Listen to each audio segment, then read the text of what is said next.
RD film प्रडाक्शननि बेनाराव दिहुननाय पंकज लाहारीनि जांख्रिथायनि थैसाम आबुं बर' सावथुननि नैथि खोन्दोनि सेबखांनाया दिनैनिफ्राय जागायबाय।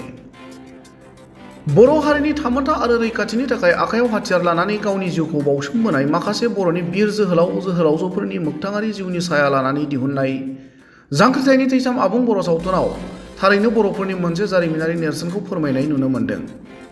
थांनाय समाव जांख्रिथायनि थैसाम आबुं बर' सावथुनखौ बिटिआर हालामजों लोगोसे आसामनि दाब दाब जायगायाव गोबां रायजो राजाफोरा अनसायनाय नुनो मोनबोदों।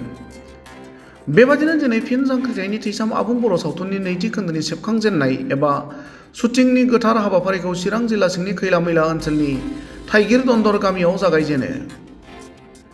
दिनै जांख्रिथायनि थैसाम आबुं बर' सावथुननि नैथि खोन्दोनि शुटिं जागायजेननाय गोथार हाबाफारियाव सावथुन लिरगिरि आरो डिरेक्टर पंकज लाहारी, फावखुंग्रि मनालिसा हाज'वारी, फुजि ब्रह्म, फावखुंगुर लिंसार बसुमतारी, सुकबिर कारजिमोनजों लोगोसे गोजाम गोदान गोबां महरगिरि, आरडि फिल्म प्रडाक्शननि दैदेनगिरि मावथि सोद्रोमा आरो फाख्रि दन्दर गामिनि गोबां रायजो राजाफोरा बाहागो लादोंमोन।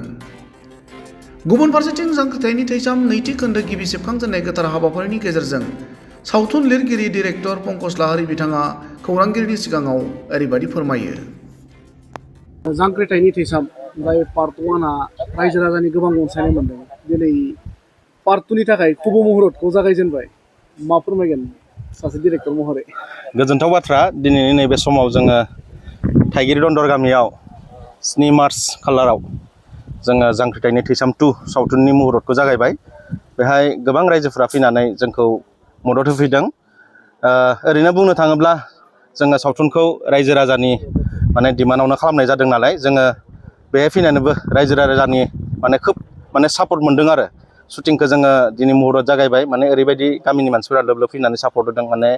बेहायनो जोङो गोसोखौ गोजोननाय मोनखादों जे सिनेमाया साक्सेस जागोन बायदि जोङो मोनखालांदों आरो दिनैनि जागायनाय समावनो।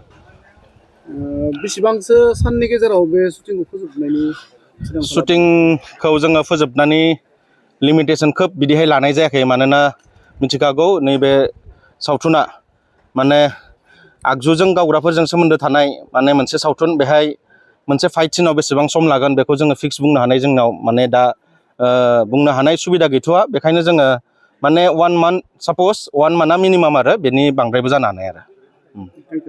रायजो राजाफ्रा मा आसा खालामनो हागोन बे सिनेमाखौ नायनानै?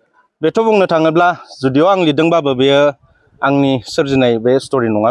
बे जायफोर जोंनि जोहोलावफ्रा हारिनि थाखाय गावबा गावनि जिउखौ आखाइ मुथियाव लानानै स्ट्रागोल खालामबोदोंमोन, बिथांमोनखौ जोङो साफा साफा थांनानै लोगो हमनानै नैबे सावथुनखौ बुथुमनानै जोङो स्ट'रिखौ डिजाइन खालामदों आरो बे बुंनो थाङोब्ला आंनि ब्रेनजों सुजुनाय नङा।